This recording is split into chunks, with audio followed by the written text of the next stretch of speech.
Hey everyone, welcome back to Toasty TCG. Today's video, I've got the post-ban list, Kashtira Fiendsmith deck. I played this deck for a couple weeks now. It's pretty fun. Of course, it has Kashtira in it, so that's already fun for me. The initial list, I did play a little more Kashtira, and over testing have like dwindled it down just a little bit. But at its core, it still has all the cards that Kashtira is known for. I'm still playing a little bigger of a Kashtira package than most people. This is 40 cards instead of 41 or 42. But I'm probably going to bump it up to 41. I didn't get my third engraver in time for this profile, so I would definitely play a third engraver, just bump it up to 41. Before I get into the deck profile, at the time of recording, I am exactly 1 subscriber away from 200. So if you like the type of content that I make, definitely like, subscribe, leave a comment about what you think about this list. And let's get right into it. First, of course, with the Kashtira. So first off, we've got 3 Fenrir, 3 Unicorn.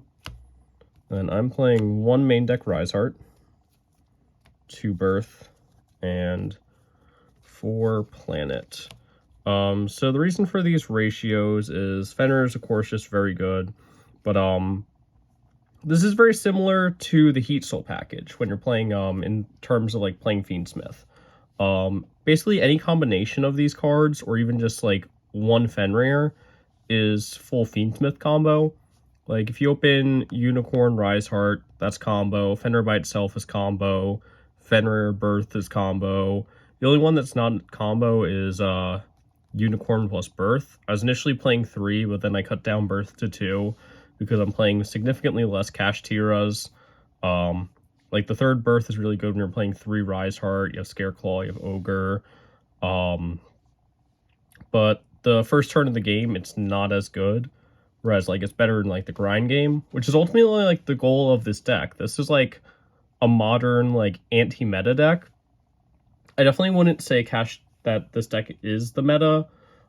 This is more focused on like stopping those like combo mid-range decks and forcing your opponent to like sit down and play actual Yu-Gi-Oh with you, where the player with like better like fundamental gameplay is going to come out most of the time. And that's kind of the experience I've had with this deck, is just like it's just like be like, whoa, slow down, we're gonna play like actual Yu-Gi-Oh. So yeah, that was like all the Kashtiras, of course, they're like these are +1s, Planets are +1s, Birth is recurring +1, and Riseheart's just a nice extender. Typically what I like to do is go like play Kashtira, get Riseheart, go into Fiendsmith combo.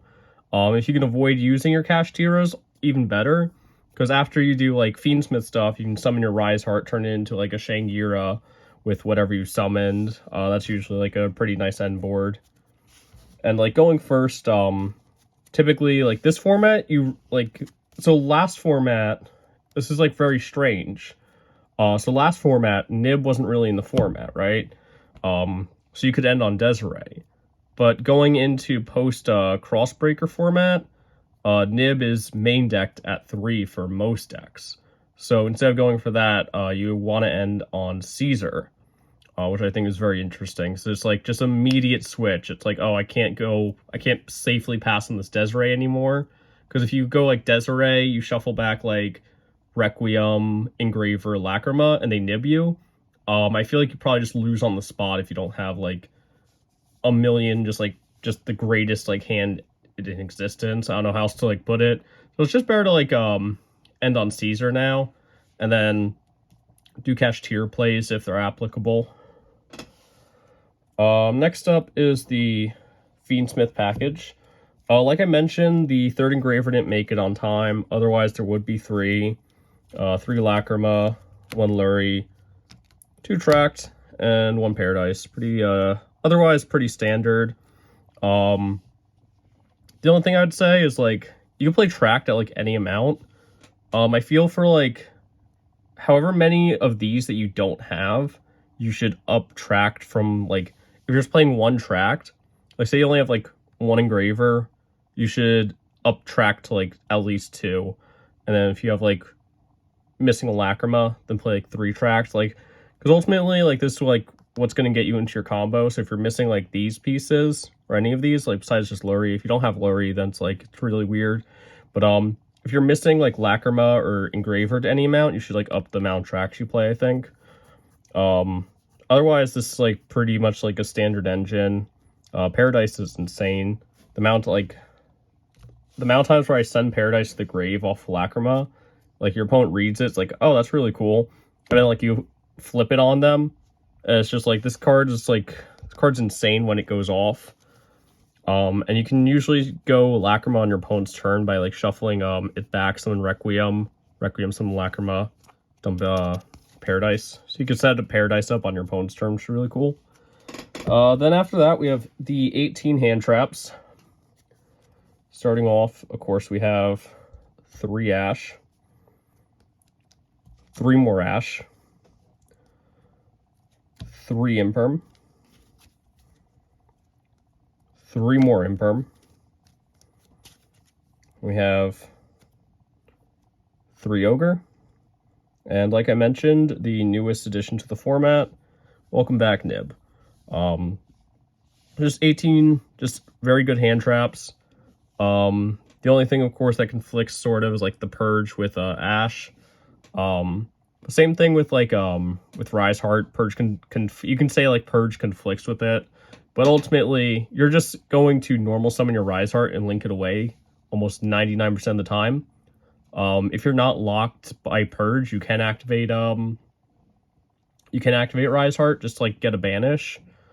And that's like, it's nice. Like, you might as well just like thin whatever out of your deck that you don't want. Or if you have Birth already, you can just like get whatever Kashtira you don't already have, and then you just go from there. So that's it for the main deck. Going on to the extra deck. Got 2 copies of Desiree. This is so Fiendsmith and Paradise has a good card to send. 1 Necro Equip. And then for the Fiendsmith links, we of course have Moon of Closed Heaven, playing 2 copies of Requiem. I bumped this up to 2 actually very recently, I believe just this Friday.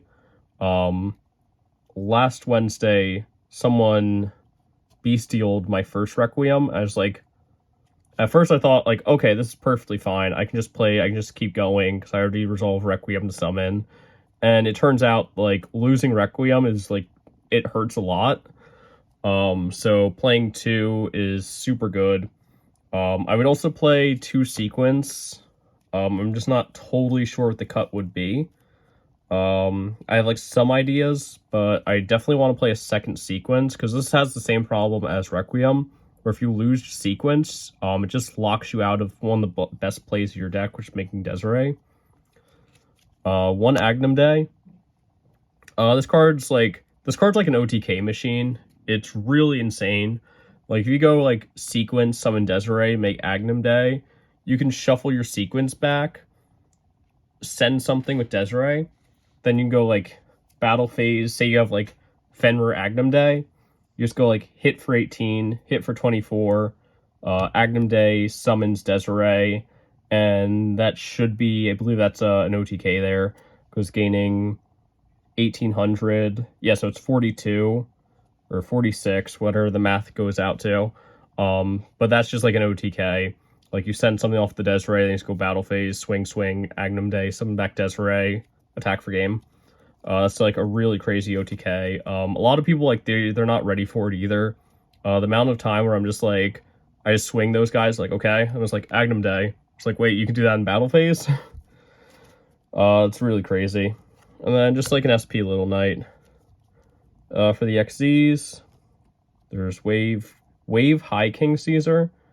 For some reason, like the name trips me up.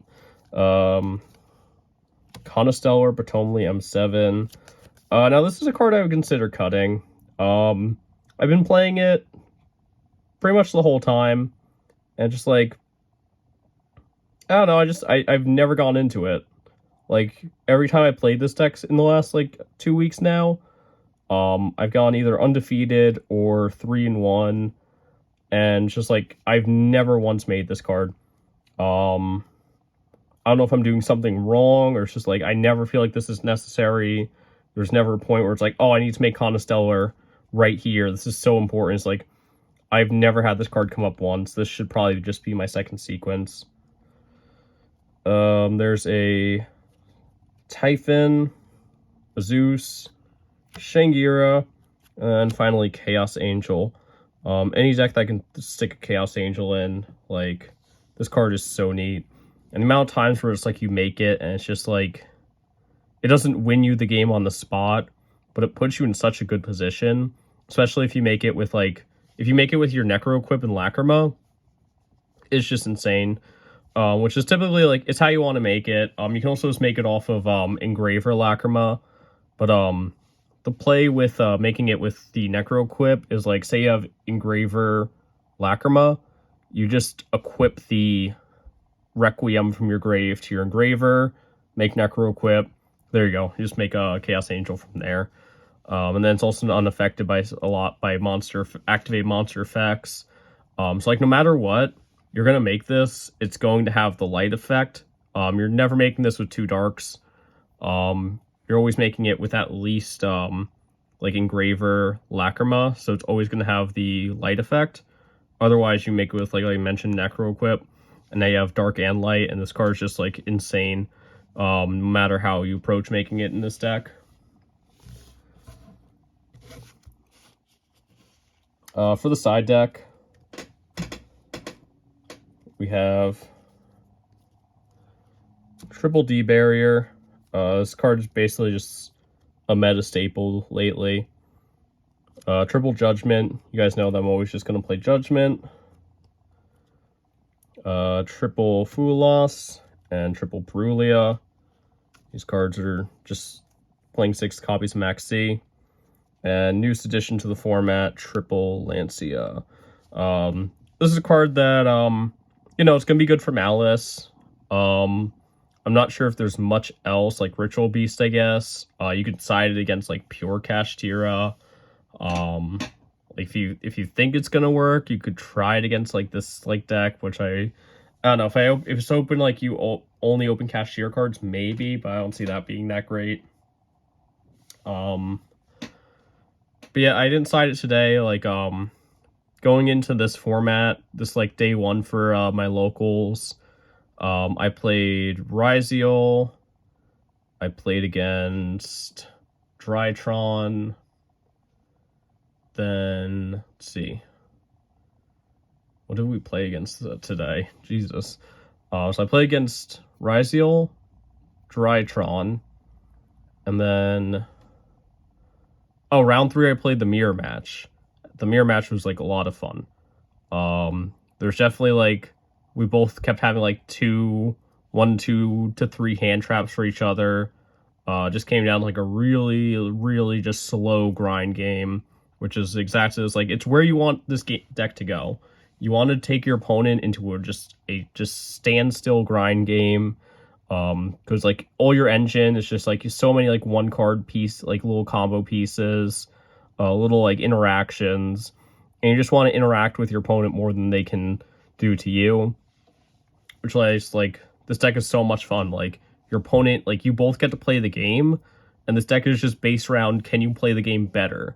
It's not about, I'm going to make a million negates, I'm going to stop you from playing the game, all your cards are negated, your hand is looped, your deck is like, banished face down, and I summon every monster out of your extra deck.